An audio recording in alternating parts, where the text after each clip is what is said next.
Hello बच्चों। Well, Aditya और प्रकृति के कैंपिंग ट्रिप में उनके टीम लीडर ने जो है उन्हें अर्ली मैन के बारे में बताना शुरू किया था, है ना। तो चलिए उस कैंपिंग ट्रिप की कहानी को हम लोग कंटिन्यू रखते हैं और साथ ही अर्ली मैन के बारे में हम और भी बहुत कुछ जानते हैं। और इस चैप्टर में हम लोग खास करके जानने वाले हैं इन्वेंशन ऑफ द व्हील, पहिए का आविष्कार। The chirping of birds and the bright sun rays woke up the campers. तो चिड़ियों की चहचहाहट और चमकती सूरज की किरणों ने कैंपर्स को जगाया, यानी कि कैंप में जो लोग थे उनको जगाया। The fresh air made them feel jealous and full of energy. ताजी हवा ने जो है उन्हें काफी उत्साहित और एनर्जी से भरा हुआ महसूस करवाया। They got ready and went for hiking to a nearby hill. वो तैयार हो गए और पास के एक पहाड़ पर जो है हाइकिंग करने के लिए वो चले गए, पहाड़ी पर। They were panting when they reached the top of the hill. वो हाँफ रहे थे, पैंटिंग मतलब हाँफना, तो वो जो है हाँफ रहे थे जब वो हिल के टॉप पर पहुंचे। आदित्य said to प्रकृति, आदित्य ने प्रकृति से कहा, I am sure the early man had a tough life climbing up and down such hills. Aditya ने प्रकृति से कहा कि मुझे विश्वास है, मैं बिल्कुल निश्चित हूं कि आदि मानव को जो है इन हिल्स पर चढ़ने उतरने में बहुत परेशानी होती होगी, या फिर उनका जीवन जो है बहुत परेशानी भरा था इन हिल्स पर चढ़ने उतरने की वजह से। और प्रकृति कहती है, ओह यस, हाँ, he had a very tough life. उसका काफी मुश्किल जीवन था। He did not know how to grow food, so he had to search all over for food. प्रकृति said. वो नहीं जानता था कैसे खाना जो है वो उपजाया जाए, इसलिए उसे सब तरफ फूड को खोजना पड़ता था। The group leader said. Group leader ने कहा, Let's sit down here for a while and take some rest. चलो यहां पर कुछ देर के लिए हम लोग बैठते हैं और कुछ आराम करते हैं। Sir, why don't you tell us more about the early man's life? Children urged the leader. Sir, आप क्यों नहीं हमें आदि मानव के जीवन के बारे में और बताते हैं? बच्चों ने लीडर से आग्रह किया। He nodded and began the story which was left incomplete the previous night. Team leader ने या ग्रुप लीडर ने जो है हाँ में गर्दन हिलाई और उसके बाद वो कहानी सुनाने लगे जो कि पिछली रात इनकम्प्लीट रह गई थी, अधूरी रह गई थी। As you already know, the early man would go from place to place in search of food. जैसा कि तुम ऑलरेडी जानते हो, अर्ली मैन जो है वो एक जगह से दूसरी जगह जाता था खाने की तलाश में। He would eat the fruits and throw away their seeds. वो फलों को खाता और उनके बीजों को फेंक देता।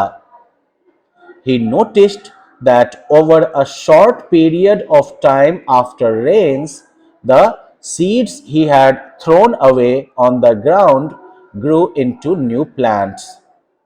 उसने नोटिस किया कि बारिश के कुछ समय के बाद, कुछ दिनों के बाद, जिन सीड्स को उसने फेंक दिया था जमीन पर, वो नए प्लांट्स में ग्रो कर गए। वो उनसे जो है नए प्लांट्स जो है वो उग आए। Thus he got the idea of growing food from seeds. इस तरह से उसे जो है सीड्स से फूड ग्रो करने का आइडिया मिला। Okay, this led to the foundation of farming. इसी से जो है खेती की नींव पड़ी, खेती की फाउंडेशन पड़ी, यानी कि खेती की शुरुआत हुई। तो वेल बच्चों, अर्ली मैन ने खेती करना कैसे सीखा? तो बेसिकली जिन फ्रूट्स वगैरह को खाकर उनके सीड्स को वो फेंक देता था, तो उसने नोटिस किया कि बारिश के कुछ ही दिनों के बाद जो सीड्स उसने फेंक दिया था जमीन पर, उनसे नए प्लांट्स ग्रो कर गए, उनसे नए प्लांट्स पैदा हो गए। और इस तरह से उसे जो है सीड्स से प्लांट ग्रो करने और फूड ग्रो करने का आइडिया मिला और यहीं से खेती की शुरुआत हुई। अब खेती के बाद क्या होगा? तो बच्चों एक बात बताओ, अगर आप खेती करिएगा तो आपको वहां पर खेत के पास रहना होगा ना, खेत की देखभाल भी करनी होगी, तो यानी कि अब आपको एक जगह पर रुक के रहना होगा, है ना। और यहीं से शुरू होती है अगली कहानी, सेटलमेंट, एक जगह स्थिर होके टिकना या फिर रहना। The early man had also made simple tools of stone by this time. Early man जो था उसने इस समय तक पत्थर से सिंपल औजार भी बना लिए थे। He used these tools for digging the earth to sow seeds. वह इन औजारों का उपयोग करता था जमीन को खोदकर उनमें बीज बोने के लिए। Thus he developed the art of tilling. इस तरह से उसने जो है जुताई की कला का जो है विकास किया। खेत को जोतना पड़ता है ना बच्चों, खेत को जो है बीज बोने से पहले खेत को हम जोतते हैं ना, ताकि मिट्टी हल्की हो जाए, तो उस प्रोसेस को क्या कहते हैं? Tilling. Later he started using wooden plows for tilling. बाद में उसने लकड़ी के हल का प्रयोग करना शुरू कर दिया जोतने के लिए।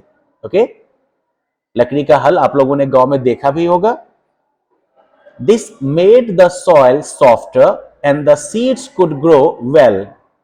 इससे जो मिट्टी जो थी वो मुलायम हो जाती थी, हल्की हो जाती थी, और सीड्स जो थे वो बढ़िया से उग सकते थे। अब These tools made cultivation easier. इन औजारों ने खेती को आसान बना दिया। He noticed that some animals were friendlier than others. Early man ने, आदि मानव ने नोटिस किया कि कुछ जानवर जो थे वो दूसरे जानवरों की तुलना में ज्यादा दोस्ताना थे, यानी कि ज्यादा फ्रेंडली थे वो। They stayed quite close to the people. वे जो है इंसानों के काफी पास रहते थे। He learned that some of these animals could be tamed. उसने सीखा कि इनमें से कुछ जानवर जो थे उन्हें पाला जा सकता है, उन्हें पालतू बनाया जा सकता है। टेम मतलब कंट्रोल में लाना, पालतू बनाना। Cows, buffaloes, goats and sheep provided him milk and meat. गाय, भैंस, बकरी और भेड़ जो थे वो उसे दूध और मांस देते थे। He used horses and donkeys for riding and carrying his things. वो जो है घोड़े और गधों का यूज करता था सवारी करने के लिए और अपने सामानों को ढोने के लिए। He used oxen for plowing the fields.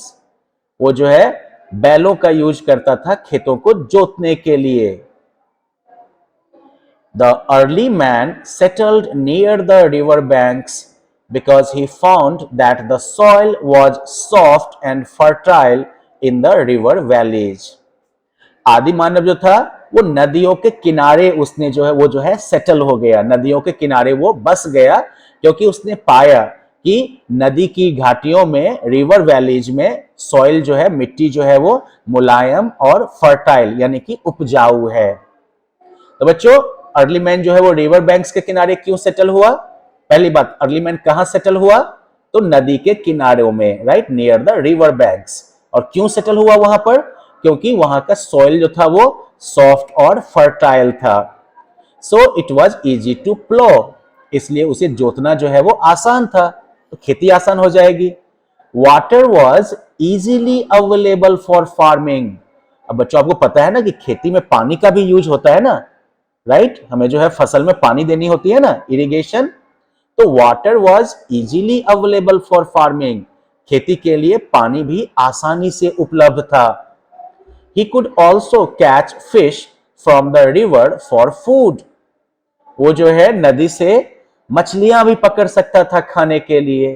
He also got water from the river for drinking and bathing. वो जो है नदियों से पीने और नहाने के लिए भी पानी प्राप्त करता था। तो अब इसलिए आप समझ गए ना कि रिवर वैलीज में या नदी के किनारे रहने का कितना फायदा था अर्ली मैन को। This was the beginning of a village life. ये जो है विलेज लाइफ की शुरुआत थी। तो बच्चों ये विलेजेस कहां सेटल हुए थे? Near the river banks. क्यों सेटल हुए थे? क्योंकि यहाँ का सॉइल जो था वो सॉफ्ट और फर्टाइल था, तो उसे जोतना आसान था। खेती के लिए वाटर भी इजीली अवेलेबल था। वह जो है नदियों से जो है पीने के लिए खाने के लिए मछलियां भी पकड़ सकता था। इसके अलावा नदी से जो है उसे पीने और नहाने के लिए पानी भी मिल जाता था।